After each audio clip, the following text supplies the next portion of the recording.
যখন গুনাহ করে তখন পিছন দিক দিয়ে কে ডাক দেয়? আমি গুনাহ করতেছি, আমার মা যদি দেখে ফেলে আমি গুনার দিকে পা বাড়াবো? বলেন না, কিন্তু বাড়াবো? আমি গুনাহ করতেছি, আমার বাবা যদি দেখে ফেলে আমি তো গুনাহ কাজে লিপ্ত হব। আল্লাহ বলে, মালিক বলে, আলাম ইয়ালাম বিআন্নাল্লাহ ইয়ারা, বান্দা তুমি কি দেখো না তুমি গুনাহ করলে আমি নিজে দেখি। তুমি যখন গুনাহ করো তোমার মা যদি পিছন দিক দিয়ে ডাক দেয়, ছেলে কি করতেছিস, আর গুনার দিকে তুমি যাইবা না। আমি সব রব ডাক দিয়া ইমান নাস বান্দারে মা গররাকা বিরব্বিকাল কারীম, তোর প্রভুর রহমত থেকে কোন জিনিসটাকে বিভ্রান্তির মধ্যে ফেলাইলো? আজ তুই গুনাহ করিস যেই চোখ আমি আল্লাহ দিয়েছি, আজ তুই গুনাহ করিস যেই হাত আমি আল্লাহ দিয়েছি, আজ তুই গুনাহ করিস যেই দিল আমি আল্লাহ দিয়েছি, আজ তুই গুনাহ করিস যে মাথা মস্তিষ্ক ইজ্জত সম্মান আমি রব দিয়েছি, কেমনে তুই গুনাহ করিস?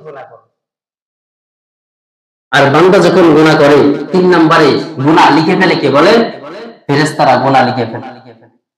এই তিনটা জিনিস যদি দিলের মধ্যে ফিট করতে পারেন তাহলে আশা করা যায় জীবনে আর গুনাহ করবেন না।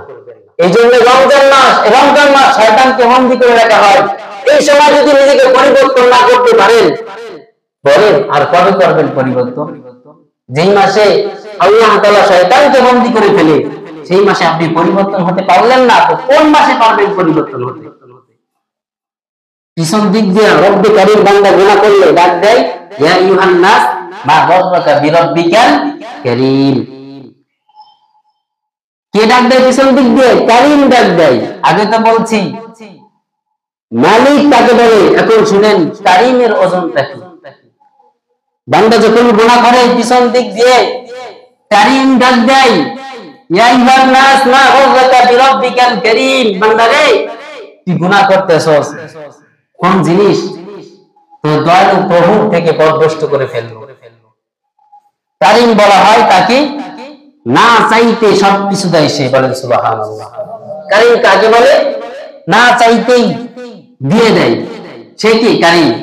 আমার দুইটা চক্ষু দিছে, অনেকের তো দুইটা নাই, একটা আছে, অনেকের একটাও নাই, আছে না এরকম? এই চক্ষু আমার আল্লাহ দিছে, আন্দোলন করে আনছিলাম। কয়দিন আন্দোলন করছেন বলেন? আন্দোলন করছেন। আমার দুইটা হাত আছে, অনেকের হাত নাই, হাত আন্দোলন করে আনছি। কে দিছে? আল্লাহ। কারীম বলা হয় তাকে না চাইতেই পরিপূর্ণ করে দেয় যে, বলেন সুবহানাল্লাহ। সেই কারীম পিছন দিক দিয়ে ডাক দেয় বান্দা যখন গুনাহ করে, মা গররাকা বিরব্বিকাল কারীম। কার দিকে ধাবিত হইয়া তুই কারীমকে ভুলে গেলি। এখন আসুন কারীমের ওজনটা বুঝাই। কারীম কে?